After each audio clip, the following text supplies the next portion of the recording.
That's it. Your life is very short. And this is another illusion, that it's amazing that although on one hand the materialist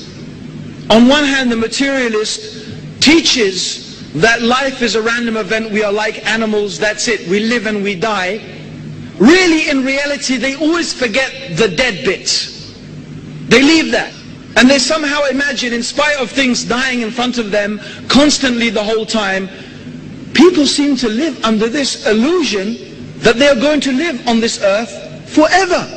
So they build fantastic houses and amazing palaces, and they surround themselves with wealth and all sorts of things as if they are going to be enjoying this forever. And really, believe me, some of them actually really have this idea. They don't think they're going to die. My father, may Allah guide him to Islam, he's 82 now, 82. And he told me last year, for the first time in my life, I feel mortal. For the first time in my life, I feel mortal. That means my dad has only after 82 years, has my dad suddenly realized that I am going to die. It's taken him that long.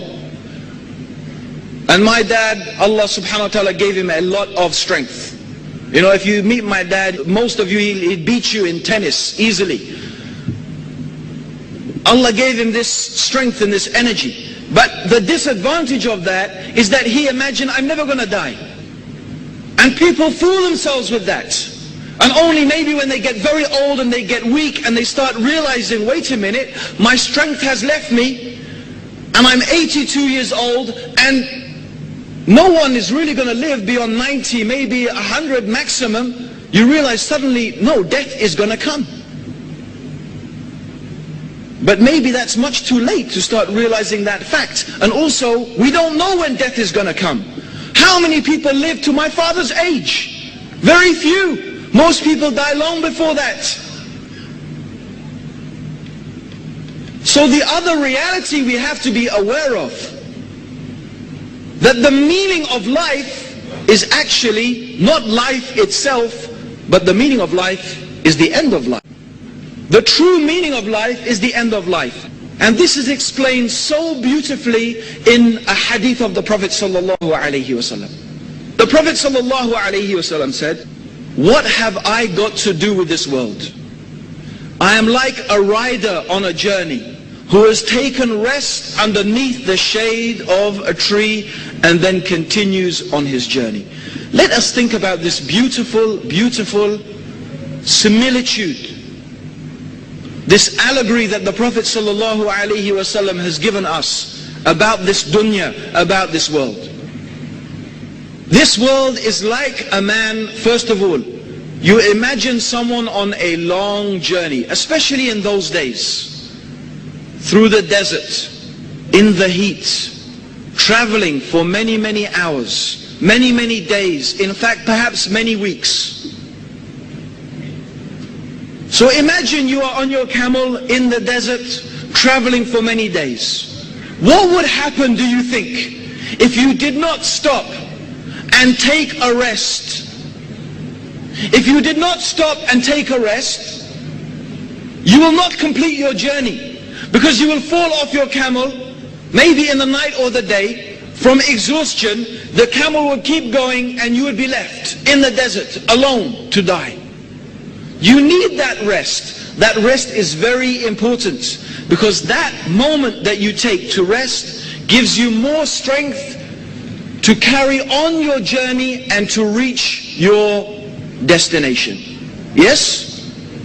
So when the man is sitting underneath the shade of the tree, he is getting what he needs in order to complete his journey. This is part of his za'ad, his provision, his provision.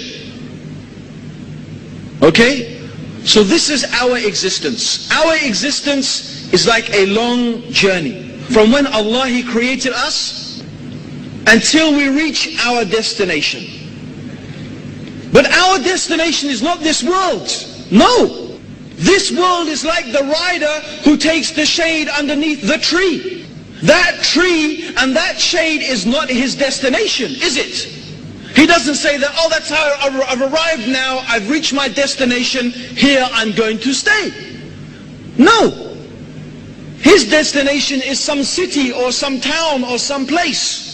He's only resting briefly to take what he needs. This is this life, brothers and sisters. This life for us on this earth is like a man resting underneath the shade of a tree on a journey.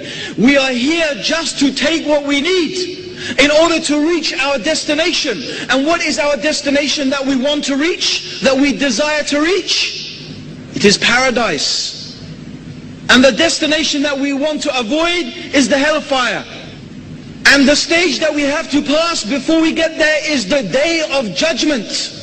And what is Allah going to reckon for us, and what is Allah going to account for us, except our deeds? Good deeds and bad deeds. So what do we need from this life? Good deeds. That is the provision we need from this life. That is what we need to take from this world. Good deeds, so that we can reach our destination of paradise. But most people, my brothers and sisters, they are fools. They imagine that this is the destination.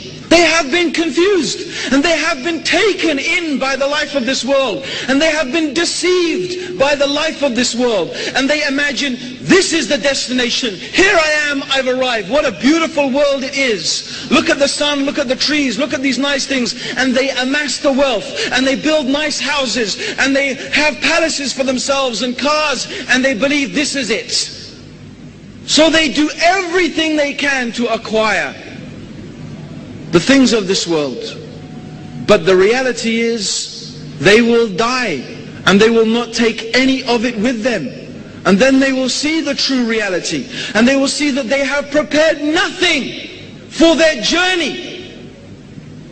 And when they meet Allah on the day of judgment, what deeds will they have? What deeds will they have? Nothing. They acquired nothing with their deeds.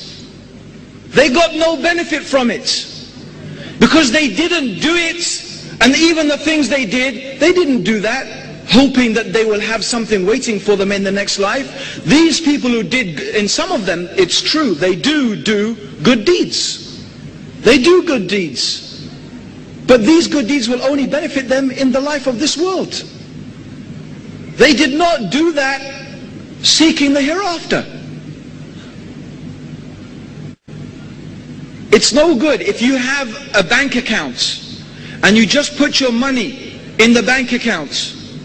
All you will get is what you put in. But if you invest your money in a business, or in the terms of the kuffar, if you put it in an interest-bearing account, it's not halal for us, but I'm just giving you an example. If you put it in an interest-bearing account, then you not only have your money, but you have what you have earned on top of it. Yes?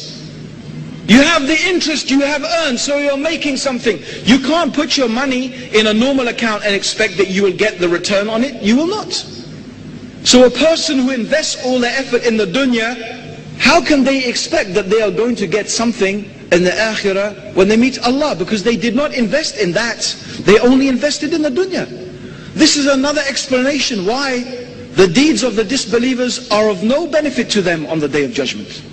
They are of no benefit to them on the day of judgment, because they invested only in this life. They did not invest in the akhirah. They did not invest in the life to come. And the only way you can invest in the life to come is by following what Allah wants us to follow, by investing the way Allah wants us to invest, by obeying Him and obeying His Messenger according to what He has revealed, by worshipping Allah subhanahu wa ta'ala alone.